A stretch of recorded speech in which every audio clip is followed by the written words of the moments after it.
however, Michael was arrested and tried by the Chamber of Peers for treason. When the verdict was given, 137 peers voted for the death penalty, 17 voted for deportation, 5 abstained, and there was 1 single vote for acquittal.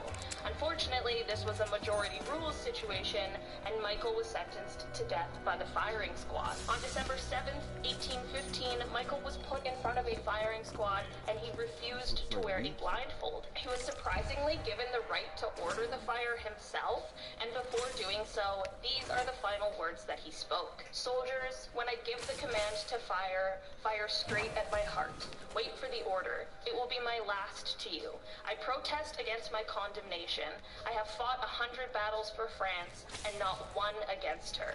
Soldiers, fire." I couldn't imagine having to be the one to order your own death, especially when you don't want to die, so this one definitely leaves quite an eerie feeling. In our number 9 spot today, we have Pompey the Great. Before I dive into this one, guys, please don't forget to hit the thumbs up button if you're enjoying the video so far, because it really helps us out. Pompey the Great is the oldest person on this list, as he was born in 106 BC and passed away in 48 BC at the age of 57. Pompey was a Roman general, and his career played a significant role in the evolution from a republic to an empire.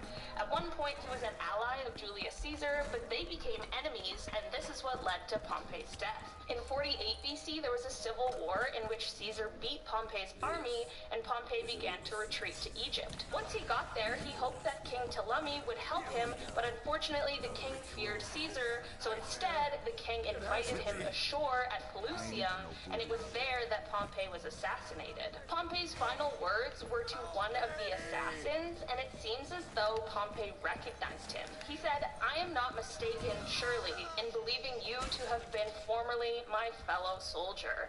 Certainly being assassinated is never good, but by people you know and possibly trusted is definitely quite a dark twist." In our number 8 spot today, we have Sir Philip Sidney.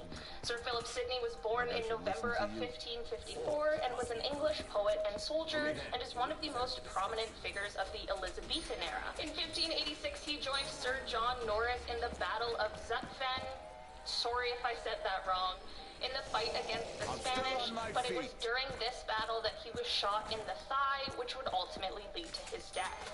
One of the most well-known stories about Sir Philip Sidney is when he was laying wounded next to another soldier who was also wounded. He spoke his last words to the other soldier when he was giving him his water.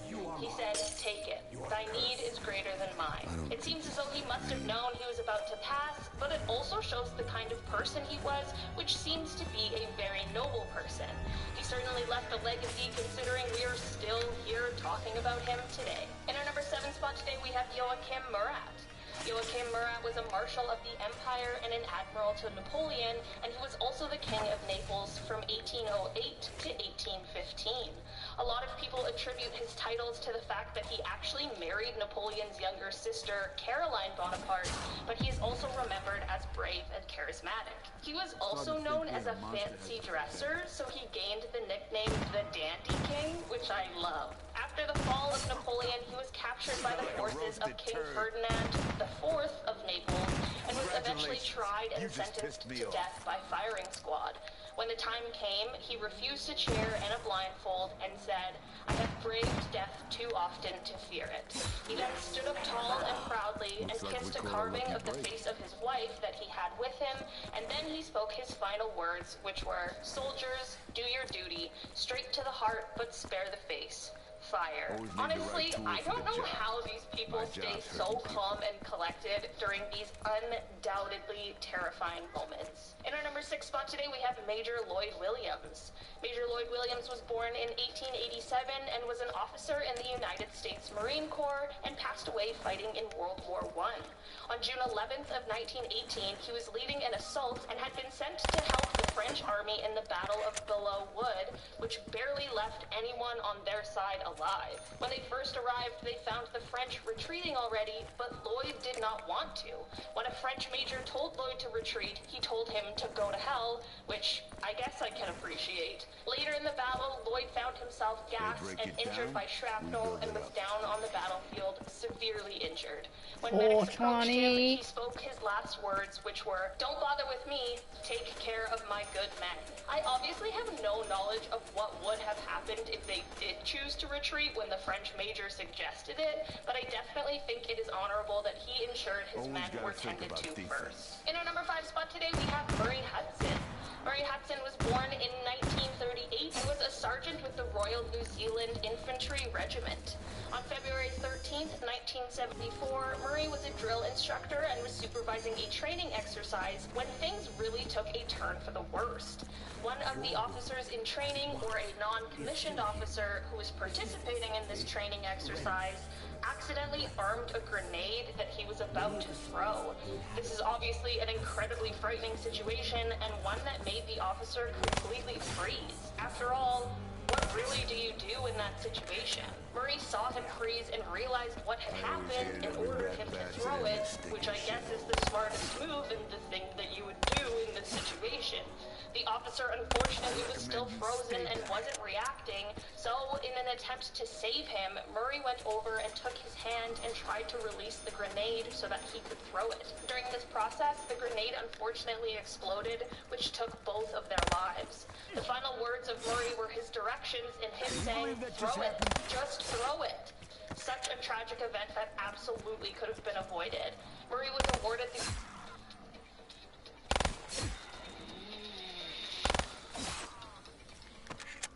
Jake says someone stole my vape tonight, and I'm gonna take it as a sign of good thing.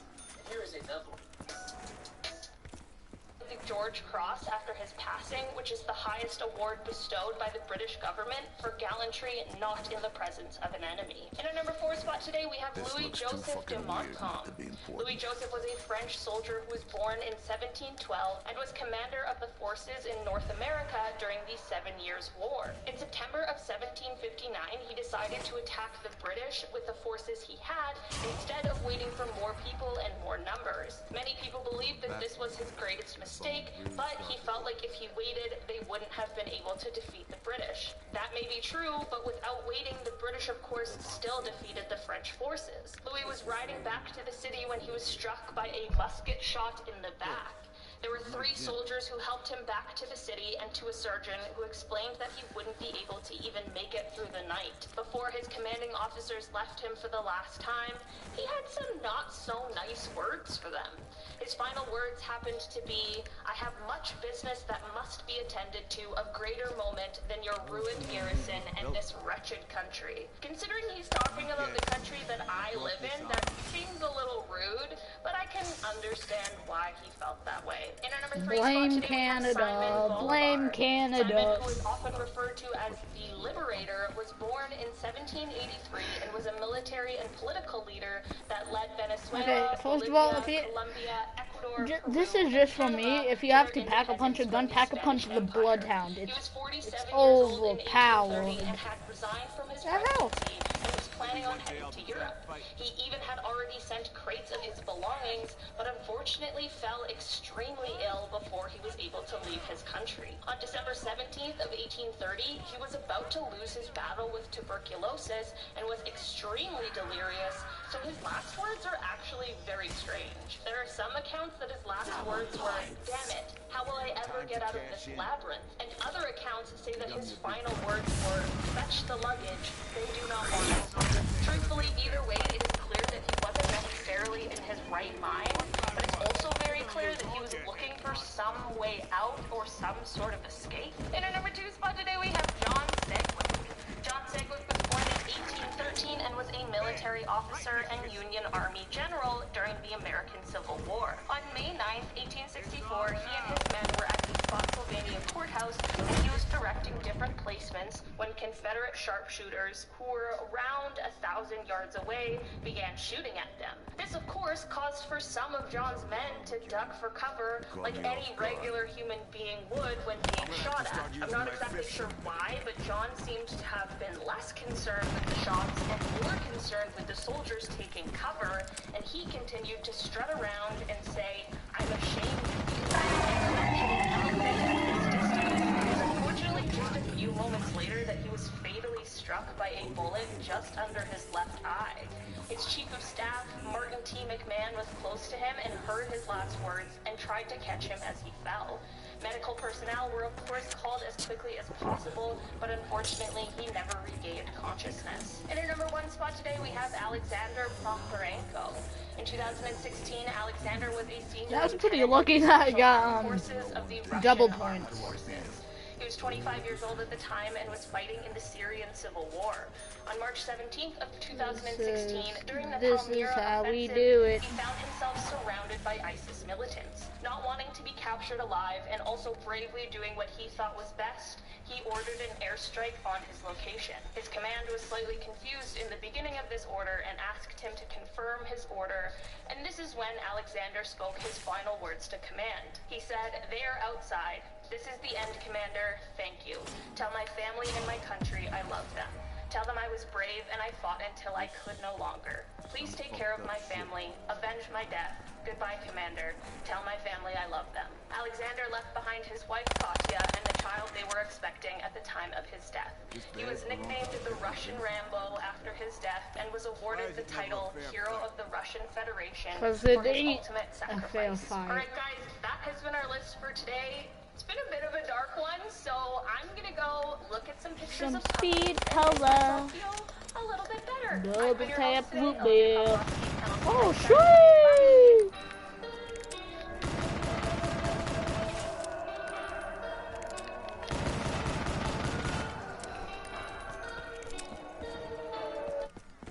My entire life has led up to this moment.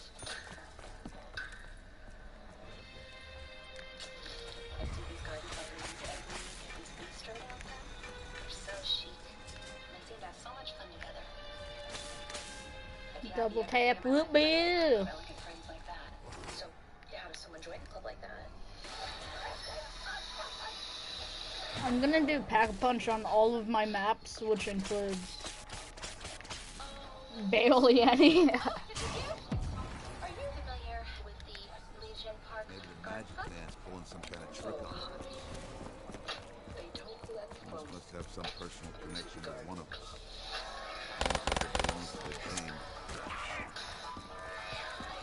I accidentally joined ISIS when I was 12, and I am 12, so I joined ISIS.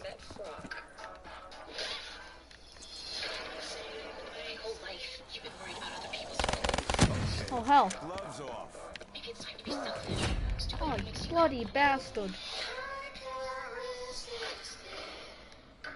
See, the me lagging? It's the best gun in the game. I think maybe I should change up my game plan. Do one zombie. I need, I need Juggernaut. That takes you like a damn spit bucket. I admire women who try to remake themselves, become someone new, smarter, stronger. When women like us do it for them, no one can imagine.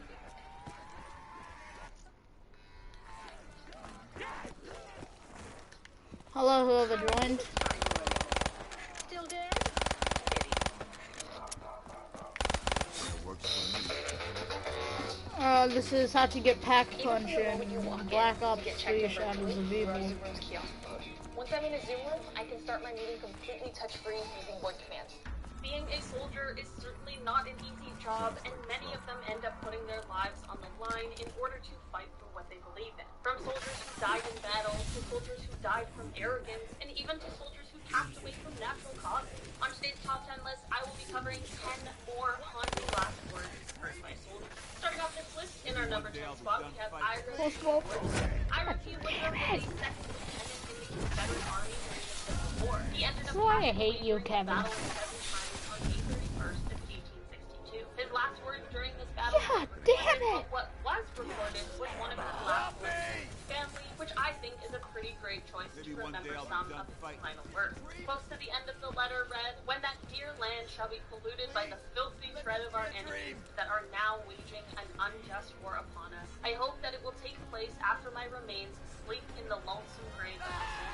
If it should ever fall to my lot to face the instruments of death, where perhaps cannonballs may rain around me, I shall think of my own sweet friends that I have left behind me. It is always so haunting to hear the final words of somebody to their family, and it really just reminds you of the sacrifice some people have made. Before I dive into this one, guys, please don't forget to hit the thumbs up button. Oh, I gotta change the cat little.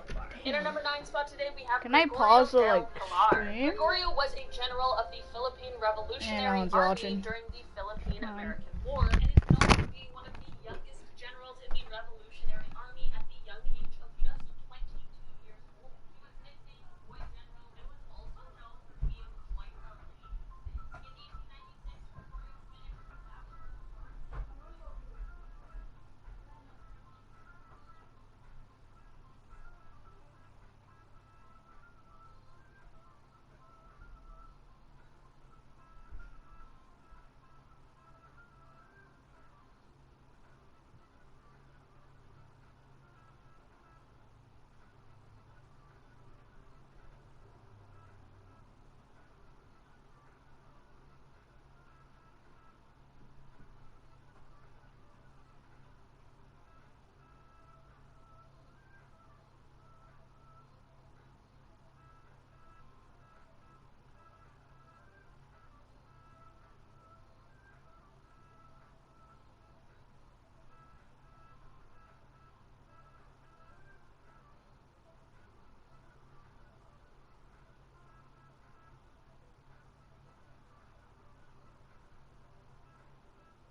Hi, I am in the bathroom, and so yeah, just come back later.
Sorry it took so long to stream. These dudes printing chopsticks. He's putting things on. Okay, what the heck? How come these workers are so efficient? Uh-oh. It's getting a little messed up, if you guys saw. Huh? What the? What the? Give me that. I ain't got time to go looking for anything. That's a weird way to use a saw. These are oranges. What's the point of these little, like, just to slow down the process of them falling? I have no... Ew. Ew. What is that? What the heck? What even is that? I have no idea what A this good is. defense is This is me to fundamental. follow wife's putty. Orange juice? This is like fresh orange with Sprite. I shit What the- scarier things than you. Okay, hold on. This is really fancy. This, Touch me again. I'll kill you slow.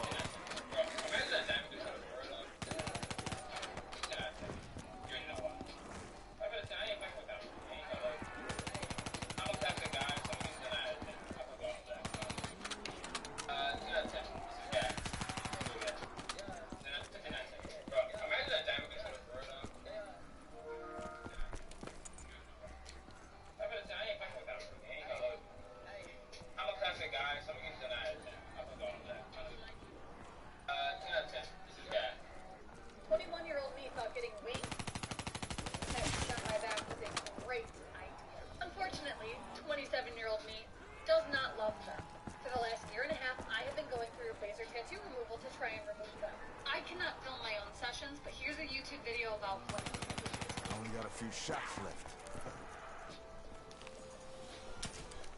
as you can see, when the laser passes over the tattoo, it turns white. But what they don't tell you in those videos is that it doesn't stay white. After about 2 weeks, it does end up being a little bit darker again. Lighter, but darker. I would like to show you guys what my tattoo looks like the day after a session. This was yesterday before my session. I have done 14 treatments already. I'm going to show you my back today, the day after a session. And if you get grossed out easily, don't look, scroll now. God damn This it. is my back. Hate It the is red, it is stream. blistered, it hurts a lot. This is what it'll look like in about 2 days. Should have been more sure before I got a tattoo. 21-year-old me thought getting wings tattooed on